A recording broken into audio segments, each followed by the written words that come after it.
les plus récentes nouvelles qui nous touchent. Alexandre, les négociations avec les médecins avaient l'air d'avoir pris leur cours. En tout cas, la médiation avait l'air d'avoir calmé les choses, mais là, hier, on est revenu à une situation très tendue et des conséquences. Oui, c'est terminé, là, la médiation entre Québec et les médecins omnipraticiens qui ont annoncé, d'ailleurs, le boycottage de l'enseignement à compter d'aujourd'hui et l'escalade des moyens de pression. Essentiellement, on dit que Québec n'a aucune flexibilité et qu'on refuse de garantir les ressources promises, que c'est le projet de loi 106 ou rien. Alors, actuellement, c'est un écueil majeur dans cette négociation-là. Pour ce qui est des médecins spécialistes, ça a négocié hier, mais semble-t-il, selon les échos, notamment de notre collègue Alain Laforêt sur la colline parlementaire, ça avait été donc une journée plus difficile. Il y a eu réaction de la part du Conseil du Trésor. La présidente France-Hélène Duranceau s'est dite déçue de la tournure des événements.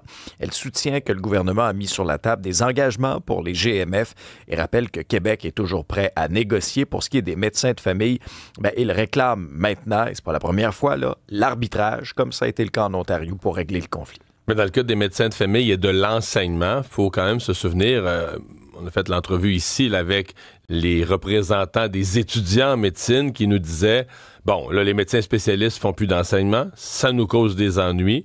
Dans certains cas, les médecins omnipraticiens ont pris la relève. Donc, ça avait comme un peu sauvé certaines sessions d'étudiants en médecine qui font, par exemple, leur stage dans les différents départements.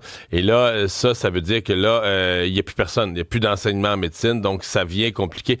D'ailleurs, le gouvernement avait dit que si c'était le cas, il tolérerait pas nécessairement la situation, parce que des étudiants en médecine pourraient complètement perdre leur session. Donc, ça va être, à mon avis, c'est l'aspect qui va être à surveiller aujourd'hui de cette décision des omnipraticiens. Puisqu'on parle des médecins, il y avait le président du Collège des médecins qui avait pris une position qui avait déplu. Et là, on a une collègue du journal qui en a su plus sur les dessous de cette fronde contre le président du collège. Oui, et à surveiller demain une assemblée générale extraordinaire où plus de 2000 docteurs vont participer, donc demain après-midi, pour blâmer le président du Collège des médecins, Maurice Gaudreault, après des propos controversés en ce qui concerne justement les moyens de pression. Où il avait, là, et là je paraphrase, là, émis une publication en disant un instant, vous devez répondre à vos obligations en tant que médecin, puis là, si vous allez de l'avant avec les moyens de pression, rien n'est sûr, là. Alors, il avait fait cette mise en garde-là qui avait été très mal accueillie par bien des médecins. Alors, parmi les 3 points à l'ordre du jour, ils vont voter, les médecins, sur une motion de blâme à l'endroit de Maurice Gaudreault. Et les docteurs contestataires réclament aussi la mise en place d'une procédure de destitution du président. On veut le destituer. Le mandat du président qui est en poste depuis 2018 va se terminer en principe en 2026 et c'est via l'envoi d'une infolette là, qui avait mis finalement le feu aux poudres dont je vous parlais il y a un instant à peine, c'était le 19 septembre dernier. Les docteurs déclament aussi que le Collège des médecins ait pris position dans les débats publics ces derniers temps, entre autres en ce qui concerne le 3e lien à Québec et la place du privé en santé. C'est assez gros comme intervention parce que je refais, pour les gens moins familiers avec les termes, là, l'éducation. Il y a des fédérations médicales. La Fédération des médecins omnipraticiens, la Fédération des médecins spécialistes.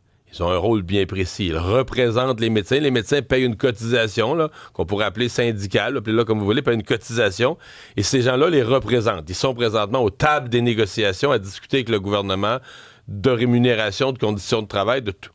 Comme l'équivalent d'un syndicat. Là. Bon. Le Collège des médecins, ça n'a rien à voir. Là. C'est la protection du public. C'est comme l'ordre des l'ordre des chiropraticiens, l'ordre des physiothérapeutes, tous les ordres professionnels, le barreau pour les avocats, la chambre des notaires, donc des organismes qui ont un devoir, là, qui n'ont pas à représenter leurs membres, qui ont un devoir de protéger le public, de s'assurer de bon exercice de la profession.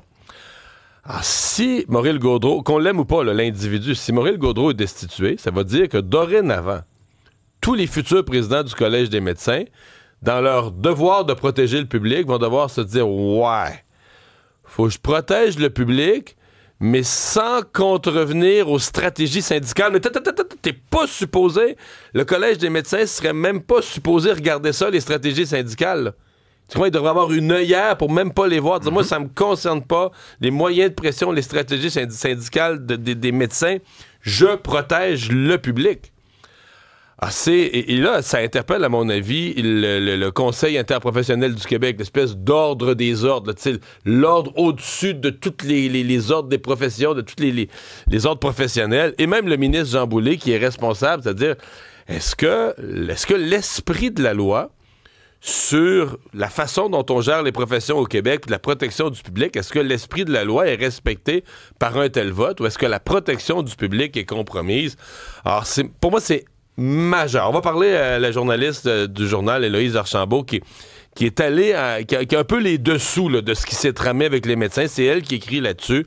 Mais à mon avis, dans les 48 prochaines heures, là, c'est majeur ce qui va se jouer. Et j'ai l'impression qu'il va y avoir deux camps parmi les médecins. Là. Ceux qui vont dire, ceux qu'on voit fâchés, mais d'autres qui vont dire, attends un peu, là. Il y a un danger que, comme médecin, on envoie le message au public que là, on est comme un peu... aveuglé, omnubilé par notre idée syndicale de défendre nos droits au point d'en oublier un peu la profession au sens noble du terme. Donc, vraiment, c'est quelque chose que je vais surveiller, mais avec énormément d'intérêt dans les prochaines heures. Restons dans le domaine de la santé. 20 quelques années après, il y a un élément du programme de l'ADQ. C'est peut-être l'élément dont je suis le plus fier qu'on avait proposé, une garantie de soins, de dire, on veut le priver en santé, mais pas n'importe comment, mais une des façons dont on veut le priver en santé, c'est si le public n'est pas capable de te soigner, t'es pas soigné, t'es pas opéré, passer un certain délai, tu t'en vas au privé puis on paye. Là. Voilà. Et voilà que ça se fait. Il y a des idées qui font du chemin, Mario. Parfois, ça fait 25 ans plus tard. La patience est d'or. Ah oui, c'est ça qu'il faut voir. Le Devoir nous rapporte ce matin que le gouvernement souhaiterait effectivement mettre en place un plan en 3 étapes pour réduire les délais d'attente au niveau des chirurgies. Alors, un patient devrait être opéré à l'hôpital qu'il a reçu la demande dans les 8 premiers mois.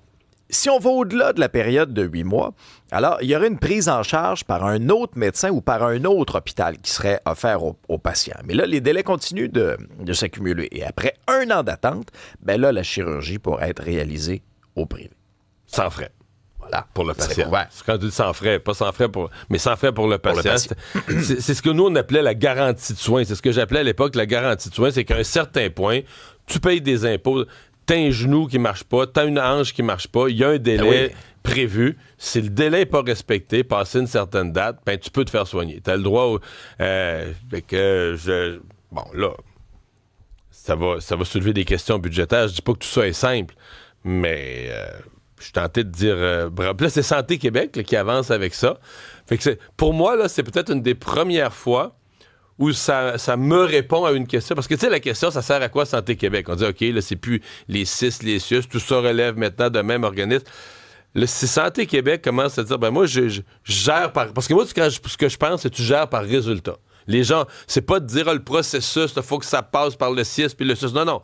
Le résultat, le patient a le droit d'être soigné. Si Santé Québec commence à gérer des résultats, puis dire, si moi, dans mon réseau public, je suis pas capable de le faire, me l'envoyer au privé, m'assumer la facture, pour la première fois, je dis, peut-être Santé Québec a une philosophie, une façon de penser différente que ce que faisait le ministère de la Santé.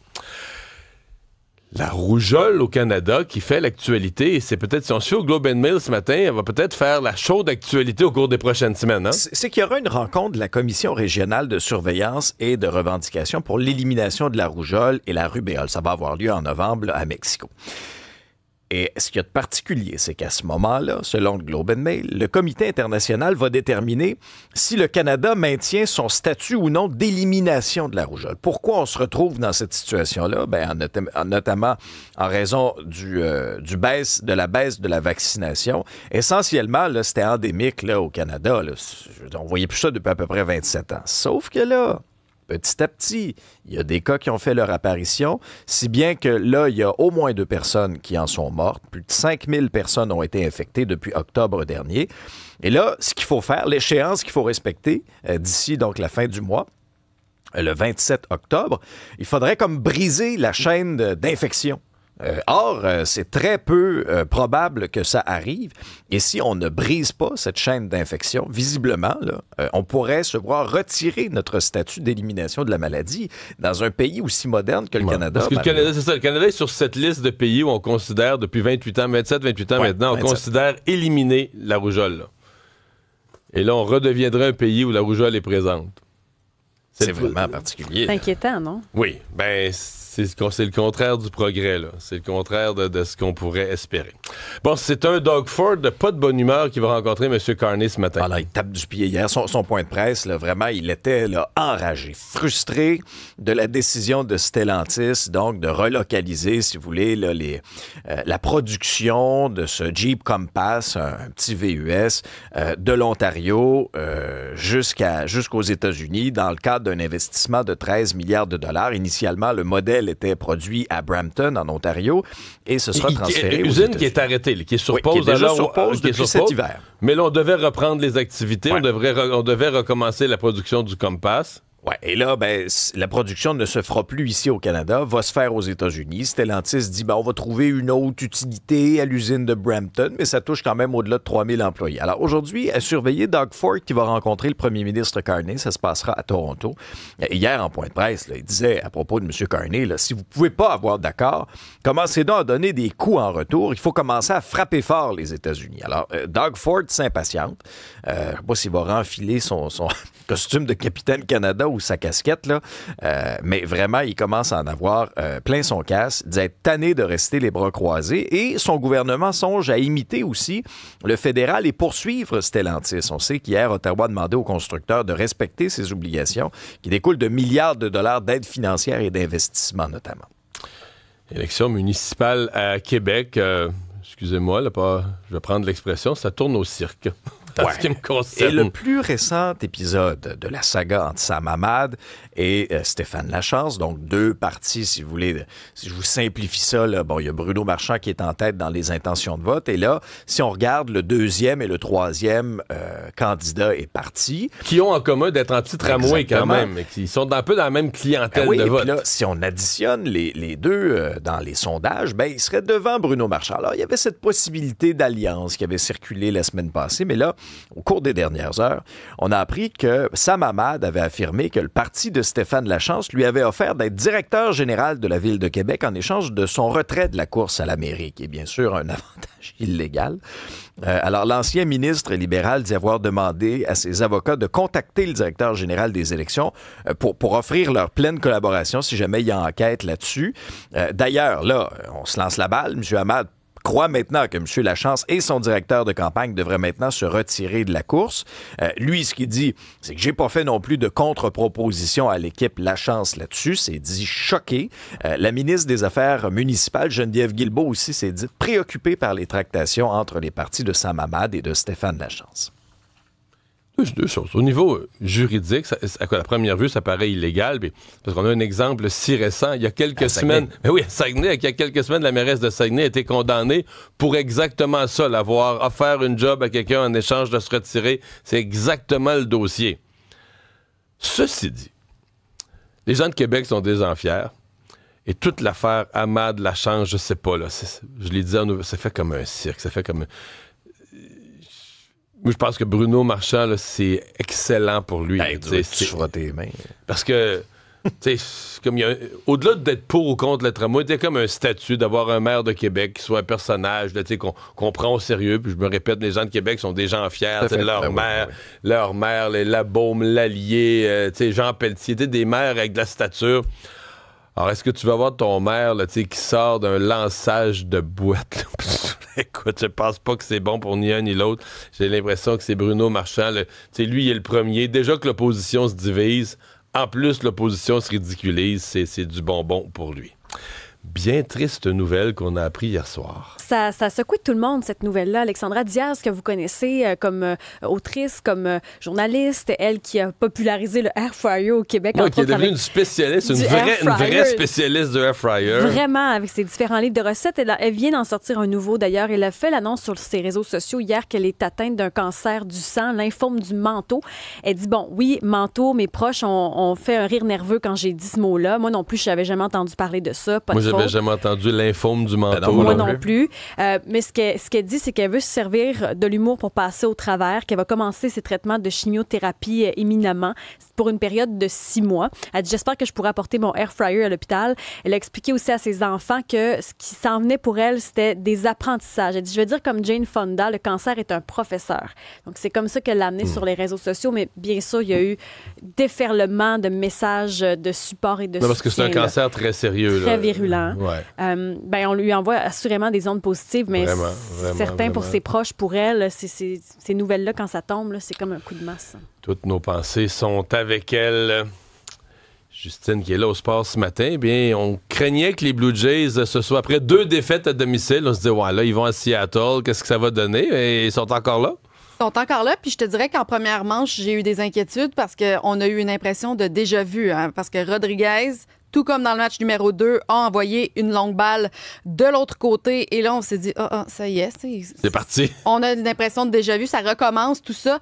Et il a fallu attendre en 3e manche pour que finalement, l'attaque des Blue Jays, qui a été tellement dominante tout au long de la saison, retrouve son aplomb. Ouais, mais une fois, comme un moteur diesel, une fois réchauffé, là, il marchait. Il était difficile à arrêter une fois Parce parti. qu'ils ont fait combien de points en tout? 5 en 2e manche. Alors, rapidement, on a pris les devants 5-2. Ça s'est poursuivi en 4e manche. Des longues balles de Springer, Vladimir Guerrero Jr., Captain Kirk en a rajouté une aussi. Bref, tout le monde a contribué pour finalement l'emporter. Victoire, j'ai envie de dire, humiliante, écrasante, 13-4. Et là, on vient créer le doute aussi. On vient semer le doute chez l'adversaire. À Seattle Puis au encore baseball, ce soir. ouais, c'est ça. Au baseball, c'est pas comme au hockey. Il n'y a pas de 1 jour, 2 jours de repos entre chaque match. Ils sont assis à Seattle pour 3 jours, 3 matchs. Là. Et le dicton dans le vestiaire des Blue Jays, selon ce que j'ai écouté hier lors des points de presse, c'est vraiment un lancer à la fois, une journée à la fois. Nous, il n'y a pas de panique de notre côté. Et ce soir, Mais là, on s'ils envoie... gagnent ce soir, là, c'est une nouvelle série qu'on recommence. Là. Ça, c'est complètement certain. Et on envoie Max Scherzer. Moi, c'est un lanceur que j'adore. Il a ralenti, oui, par la carrière qu'il a connue, les blessures, mais s'il devait aller chercher ce 2e match-là, cette 2e victoire-là pour les Blue Jays, ce serait vraiment, vraiment fabuleux. Léla Fernandez, des nouvelles d'elle? Ben, elle a gagné ce matin. Fait OK. que quand les nouvelles sont bonnes pour nos joueurs québécois, on aime ça. C'est la seule qui est encore dans ce tournoi-là. Hein? Dans ce tournoi-là, oui, à Osaka, là, elle passe en quart de finale. Alors, elle sera en action, si je ne me trompe pas, dans la nuit prochaine là, pour ce qui est des quarts de finale. Alors, une autre belle performance qui va pouvoir peut-être lui permettre de regagner confiance, retrouver sa constance aussi. Alors, on aime les bonnes